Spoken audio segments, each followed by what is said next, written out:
తన కెరీర్లో ఎక్కువగా రీమేక్స్తోనే నెట్టుకొచ్చిన హీరో టైగర్ ష్రాఫ్. అతడు తాజాగా హిందీలో చేసిన మరో రీమేక్ చిత్రం, బాఘీ 4, తమిళంలో 2013లో విడుదలైన ఐంతు ఐంతు ఐంతు అనే చిత్రానికి రీమేక్గా రూపొందిన ఈ చిత్రం ట్రైలర్ కానీ ప్రోమోస్ కానీ పెద్దగా ఆసక్తి రేకెత్తించలేకపోయాయి. కన్నడ దర్శకుడు హర్ష తెరకెక్కించిన ఈ చిత్రం సెప్టెంబర్ 5న విడుదలయ్యింది. మరి ఈ ఊర మాస్ యాక్షన్ ఎంటర్టైనర్ ఆడియన్స్ను ఏమేరకు ఆకట్టుకుందో చూద్దాం. కథ: ఓ యాక్సిడెంట్ వల్ల కోమాలోకి వెళ్లి బయటికి వచ్చిన రోనీ, టైగర్ ష్రాఫ్, అలీషా అని కలవరిస్తూ ఉంటాడు.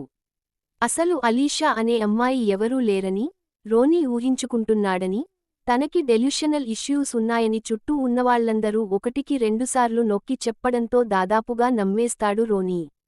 కట్ చేస్తే అలీషాకి చెందిన ఒక పెయింటింగ్ దొరుకుతుంది రోనీకి. దాంతో అసలు సమస్యలు మొదలవుతాయి. అసలు రోనీకి ఇన్నాళ్లపాటు అలీషా లేదు అని నమ్మించడానికి చుట్టూ ఉన్నవాళ్లు ఎందుకు ప్రయత్నిస్తున్నారు? అలీషా ఏమైంది?